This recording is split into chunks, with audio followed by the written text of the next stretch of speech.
آدمی پر اللہ تعالیٰ نے احسان فرمایا کہ اللہ تعالیٰ نے آدمی کو اپنا محبوب علم سکھایا، تو پھر آدمی کے لیے بھی یہ والی بات مناسب نہیں ہے کہ وہ اس علم کو چھپا کر رکھے،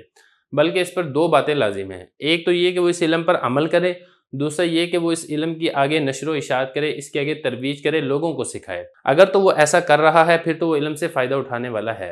اور اگر اس علم کے اوپر خود عمل نہیں ہے اور اسی طریقے سے اس علم کو آگے منتقل نہیں کرتا ہے، تو پھر یہ گویا کہ ایسا شخص ہے جو اپنے علم سے فائدہ نہیں اٹھا رہا ہے۔ علامہ طیبی رحمہ اللہ تعالیٰ اسی حدیث کے تحت فرماتے ہیں کہ جب علم کو مال کے ساتھ تشبیہ دی گئی ہے، وہ صرف فائدہ حاصل نہ کرنے اور خرچ کرنے کے اعتبار سے ہے، کہ مثال کے طور پہ ایک آدمی کے پاس مال ہے، اگر وہ مال کو خرچ نہیں کرتا ہے تو وہ اپنے مال سے فائدہ نہیں حاصل کر رہا۔ اسی طرح جو اپنے علم کے اوپر خود عمل نہیں کر رہا ہے، وہ بھی خود اپنے علم سے فائدہ حاصل نہیں کر رہا ہے۔ حضرت سفیان ثوری رحمہ اللہ تعالیٰ فرماتے ہیں کہ جو علم ہے یہ عمل کو آواز دیتا ہے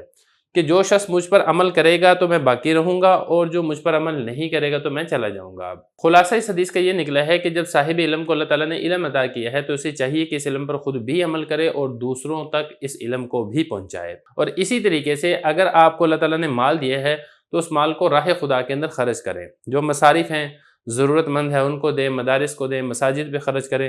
ہر خیر اور بھلائی کے کاموں میں خرچ کریں۔ اگر اللہ نے آپ کو مال دیا ہے اور آپ اس مال کو راہ خدا میں خرچ نہیں کرتے ہیں تو اس مال کا کوئی فائدہ نہیں ہے۔